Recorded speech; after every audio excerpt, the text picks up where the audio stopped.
You are number 6. I am not a number. I am a free man.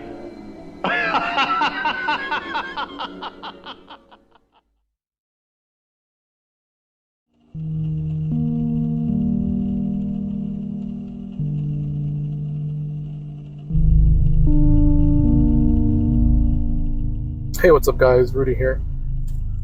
I just did a community post a few hours ago, and I want to kind of talk about it.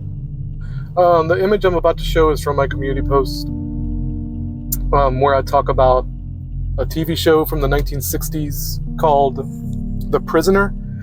And huge shout out to Matt McKinley, because he's the one who pointed it out to me. And he's been pointing out a lot of things with the cat fractal to me, and I really, really appreciate it. And it's probably been the most bizarre, this show, The Prisoner. I keep wanting to say The Stranger. It's not The Stranger, it's The Prisoner. Where it stars this man, and I think he's like, he seems to be like a government worker. I'm not sure for which country. I gotta assume the UK or something like that. Kind of an English dude. And he deals with information. He's like a government worker, deals with information, maybe like the equivalent to the CIA or FBI. And the story goes, I watched the first episode, and then I watched this other episode that Matt recommended, which involves the black cat that I mentioned in my community post.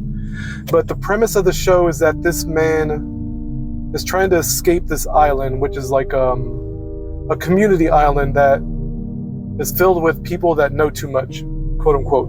Okay? So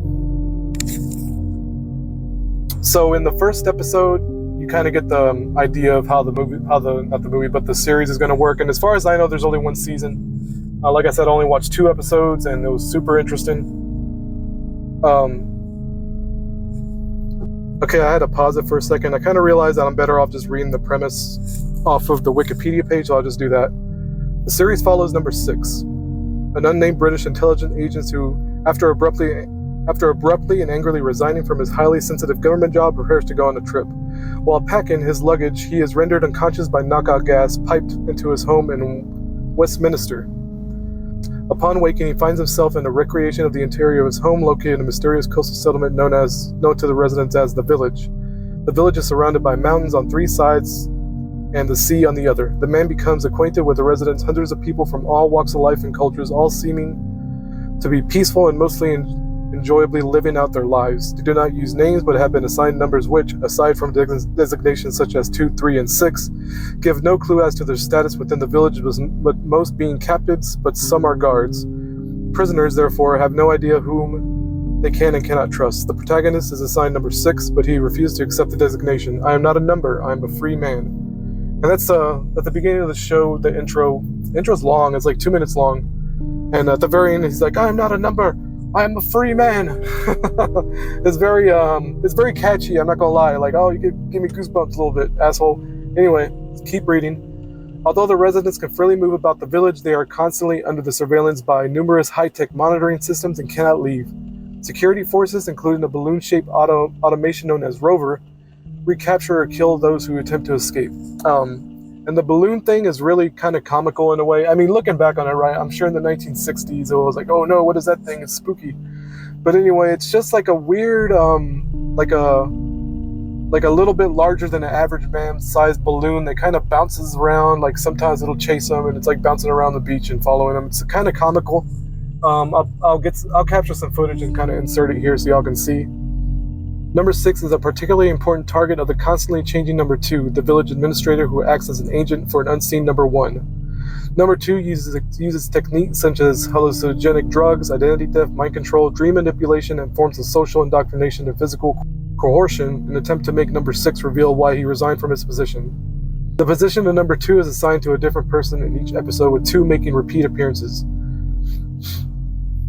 This is assumed to be part of a larger plan to disorient number 6, but sometimes the change of personnel seems to be the result of the failure of the previous incumbent, whose fate is unknown. Alright, I think that's enough of a premise. To me, the big thing was how he keeps he gets captured no matter what, right? I think And I'm going to talk about the episode I watched, which actually happened to be the first episode, not episode 1, but actually like episode 7 or 8, or whichever one Matt recommended. I can't remember the name. I'll put a image up front to show y'all which episode it is, so y'all can go watch it yourself. I think it's a YouTube Premium thing. I'm not 100% sure. I'm pretty sure it is. But in this episode, it starts off in the village. He wakes up and it's like he gets up to do his morning routine, and nothing works. Like the electricity's off, the water doesn't run, the village is empty. Like he goes to turn on the shower, the water's not running, his coffee maker's not working, etc. So he goes outside, and there's nobody in the village at all. And usually a big deal in the village is that they're always doing little mini parades and dancing and singing and stuff. It's very surreal, very bizarre. I found it pretty entertaining. It's an interesting way to do things. Kind of gives an idea of how the locals, the villagers, kind of just accepted their fate. Apparently they're on drugs all the time, like the premise that I just read kind of implies. But number 6, I think it's revealed what his name was at some point, but I can't remember his name.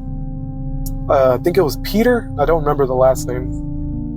But once he realizes that he's not being monitored anymore, he starts finding a way to escape. And the thing that caught my attention, the thing that caught Matt's attention, he brought to my attention, and I didn't expect this, was a black cat who they keep like cutting to. Like there's a cat outside that's watching him, and it's the only thing that's watching him. Like I said, there's no surveillance, no other human beings, no nothing. It's just the black cat that's watching him. And I want y'all to kind of put that into the perspective of what I've been saying and what I've been going through with the cat fractal thing, where I've made insinuations that cats are the eyes of God, and the cats are the watchers, the cats are the guard, the cats are the palace guards. And I know it sounds crazy and schizo, but to me, it's absolutely no coincidence that this happened in this show the way it did. When all the lights are off, when all the cameras are off, when he's not being watched, there's a single black cat who is watching him. And the implications of that are huge, huge. And then, so to top it all off, what I posted in my community post was when the cat broke the pot. And I know it's like stupid and mundane, and it is stupid and mundane, because in the show there's no real explanation about why there's a black cat, why he broke a pot, and why the camera is why the director, let's say the director, imagine yourself, you're directing a show, you keep cutting to this black cat who's watching our protagonist, and he breaks a pot. A black cat breaks a pot. And just a few days before, I'd streamed on my other channel, Little Kitty Big City, where I was going around breaking pots. I control the cat, and I was breaking pots because I thought it was funny. And the game kind of leads you to do that anyway, to cause havoc. But and it's the exact same imagery, and it's like it happened to me in a video game, and then I witnessed it on a TV show. And I'm just trying to point out the copy paste reality, right? Like I said in my community posts, there's a very blatant and obvious kind of rhythm to the reality. So it's like a retrocausal manifestation is what I called it. And a lot of y'all might consider it AI generation, meaning like the images themselves are AI generated. I've talked about it before, where these images, let's say for instance, the images that you're seeing on your screen now have gone through multiple filters, many filters, including me, myself, yourself, your own perception, your own senses, because your senses are a filter as well. You're being filtered information, right? So information is being generated in your mind, right? Therefore, it's a very highly probable, like the people that say that our reality is AI generated, like they're not far from the truth. And I think the AI generation is just a clever metaphor, a clever allegory for describing what the reality is like, not necessarily describing what it actually is. So when I say that the reality is AI generated, or the reality is the Matrix, or the reality is Maya, or reality is the black void, or the reality is a dark reality like Billy likes to say, or if I say reality is a black mirror, or I say the reality is made of mirrors, I don't literally mean those things. I am giving you a metaphor to base off your perceptions on, if that makes sense. Okay? Just like in the Bible. Noah's Ark, there wasn't a literal giant ship that one man built and put all the animals on.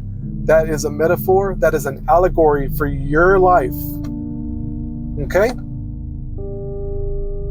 So, when I say the realities AI generated, I'm giving you a metaphor. Got it? Call it whatever you want. I'm going to read my post. I have zero doubt in my mind that this isn't coincidence. The appearance of the black cat in the episode of The Prisoner is bizarre as well.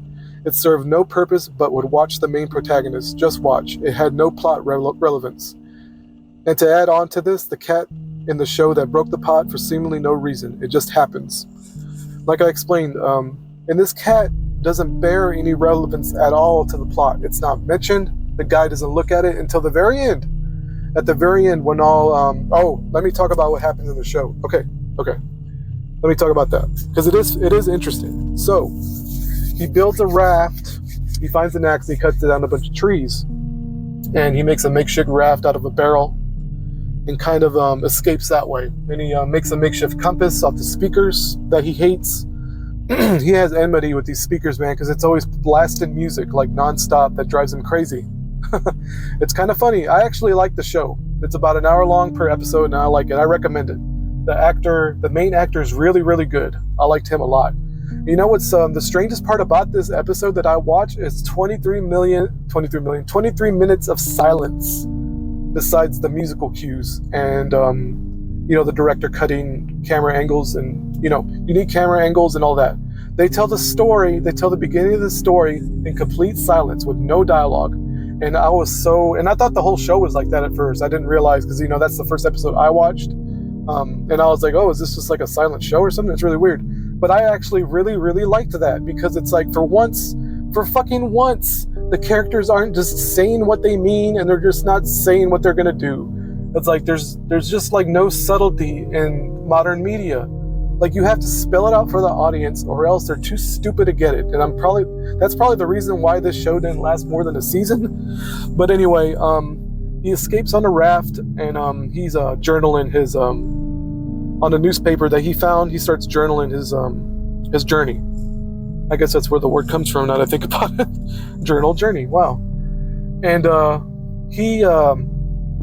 think he lasts about 23 days or so until he finally kind of passes out completely, and he stumbles on a German gun runner boat. There's two guys. They find him passed out. They rob him of all his stuff, and they kick him overboard after stealing all his shit. But turns out the guy's like kind of a 007 type of guy, apparently, because he can make a raft and all this. And for some reason, this is kind of silly, but I guess we can't have a show otherwise, but he musters up the energy to, after he got thrown overboard, right, to swim onto the boat and take out the two dudes and hog tie them and put them in a waiting area together, by the way, which is a mistake. But like I said, they do these things because we got to have a show to happen, which was I thought it was really dumb that he hog tied them both and put them in the same room. It's like, why would you do that? There's more than one room, dude. Because so he takes their vessel, changes course to the nearest landmass that he can see. He spots a lighthouse, and by this time the two dudes woke up. They untied each other. He barred the door, but turns out there's a hidden passage between the walls that they go through and kind of get out of, and try to take him out. The guy has a gun. He finds a gun, and they're gun runners, by the way, which kind of was really stupid to me. Again, these shows always have these weird little details that are flawed. Because he's on a gun runner boat, and you'd think he would arm himself immediately with something, But anyway, that's besides the point. We find out the guys are German because they start speaking German. So he has a tussle with the two guys. He escapes. He swims to shore. He wakes up on the beach and he starts kind of wandering around, starts asking people where he's at. And he keeps running into people that don't speak English. And finally he manages to find some traveling gypsies that give him food and a little bit of water, and he thanks them and he kind of goes his own way. He finds a road. He thinks the cops, or he thinks the local police are there to try to find him, but turns out it was for some other reason. So he follows the road for a while. He ends up in a town. He ends up in like a city, and which coincidentally turns out to be the city he was from and the town he was from. So he finds his old house and he goes up to it, and he knocks on the door and talks to the person who answered, and it's just like the maid. The maid tells him to screw off, essentially. So he kind of just says, oh, okay, and walks away and kind of hangs out for a bit. And finally, car pulls up. Turns out it's his old yellow car that he drives around in the intro. And he notices the license plate, the same exact license plate, and a older lady comes out, like an old lady. Old enough. She wasn't like super old. She's probably like in her mid 50s, older than him because he looked like he was in his 30s. So she ends up helping him. She has this weird thing about helping people in the show. So she feeds him, gives him water, gives him a new set of clothes, and he's asking her, hey, what's going on with this place? Who's the real estate company that sold it to you, and etc. And she tells him he don't recognize the names or anything, but she's being very cooperative with all that. So he goes on his merry way, and it's mentioned in the show at that point that the next day was his birthday. There's like a joke there later on. So she ends up lending him the car, even though it's hers. She technically owns the car and the house or the apartment. So he takes off in the car, as long as he made a promise to her that he'll try to fix whatever's wrong with it because it overheats or something like that. It's like a little jokes in the banter in the show, right? He makes a promise to fix the overheating because apparently he built the car from the ground up, his design, and like he built it with his own hands, according to him. So he finds his old workplace, the government agency that he worked for, and he finds the guys, and they're kind of shocked to see him because he's been gone for 10 years. So he hooks up with his old buddies, and he has to kind of prove what happened to him. So he has a newspaper, he has, I think he has some items that he can show them, and he took pictures. Oh, that's the other thing. Yeah, he took pictures, like he stole some film and a camera from the local shop at the village. So he takes pictures, gets them developed, and he shows the men what he saw, essentially, because he took pictures of the buildings. They can identify with the architecture. So eventually, through going by what he did through his navigation logs, they find out where he was at and the radius he was at. So they're like, they finally give him the okay to take a plane with a pilot and to go circle around and try to find the area. So they had this as they're going to get on they're going to get on the plane, the jet plane, to go fly around. They're getting ready to do that, right? They keep zooming in on this milkman guy who's delivering milk. I was like, okay, what's going to go on with this dude? They keep focusing on him, right? And we find out later that the milkman hijacks the plane. He knocks out the pilot, puts on his gear, puts on his uniform, and goes to meet number 6, and they take off in the plane. All right? So they search around. They finally find the village, and it's like, oh, look, there's the village. There it is. And the guy... the music starts playing, right? It's all dramatic, and the pilot goes, see you around, and he jettisons him. He jettisons number 6 out, and he ends up back on the beach, and he's right back to where the village where he started. And he walks in, he kind of looks around. The village is still deserted, by the way. He goes into his home. There's the black cat just chilling out. It meows at him, and then everything kicks back on. Electricity comes back on, water comes back on. He left the shower on, which is what I noticed immediately, by the way. That he left the shower on. I was like, why do you leave the shower on? Because even though it wasn't running, he still left it on. Like he didn't turn the knob the other way back like a normal person would. So he walks in, the shower starts going, electricity starts going, the coffee pot starts going, etc. And the music starts playing again, and the place comes back to life. And then the lady that helped him walks in the room with a birthday cake and says, "Oh, happy birthday! It's good to be back, huh?" Or something like that. It's goofy as fuck. I had a good laugh at that. I was like, "Oh, that's really entertaining." That was super entertaining. I really, really liked watching every minute of that. That was super interesting. And like I said, the cat didn't have any relevance at all. Even at the end, when he spotted the cat at the end in his house, and it just meows at him, and everything starts back up. And there's fucking, man, metaphysics. The metaphysics in that, or ain't no telling, man. But here's the thing, that the big takeaway for me, and this applies to people, by the way. And while they didn't say this word for word, this guy, number 6, he had a subconscious desire to be back in this village, because this is part of the whole plot is that he resigned from the intelligence agency he worked for, so that he just wanted out. They don't really give a reason. They probably give a reason at some point, but like I said, I've only seen 2 episodes. So he wants out of this agency, so he just resigns, and they want to know why. Someone at the top wants to know why, so they kidnap him, and they want him to talk. They want him to tell them why he's quitting. Is he defecting? Is he working for somebody else? Etc. And to me, at least, the big takeaway to me that immediately was like, when he went to his old friends for help, his old agency for help. Like, these are the enemy. These are the people that sent you there to begin with. So I don't understand why. My only explanation to why he did all this was that he had a subconscious desire to be back in this village, and maybe it could all have been a dream, right? But they didn't do that at the end. He didn't wake up or anything like that. So I have to assume this speaks to his weird subconscious desire to be back in this kind of nightmare of a place, because it's very possible that he's addicted to the chase. I think people are just like this. They're addicted to the things that they hate the most. So they subconsciously go back to these old habits and these old ideas and these nostalgic ideas. And I think that's what this episode might have been trying to convey, but I don't know if the writers were that smart. I'm not saying I'm this smart dude, but I don't know if the writers were digging that deep into the metaphysics. But as soon as he got on the airplane, I was like, he's trying to get back there. He's like literally trying to get back there. And that's what happens. He ends up back in the village, back to nostalgia, right? Back to the home. Because the home in his village is a replica of his home.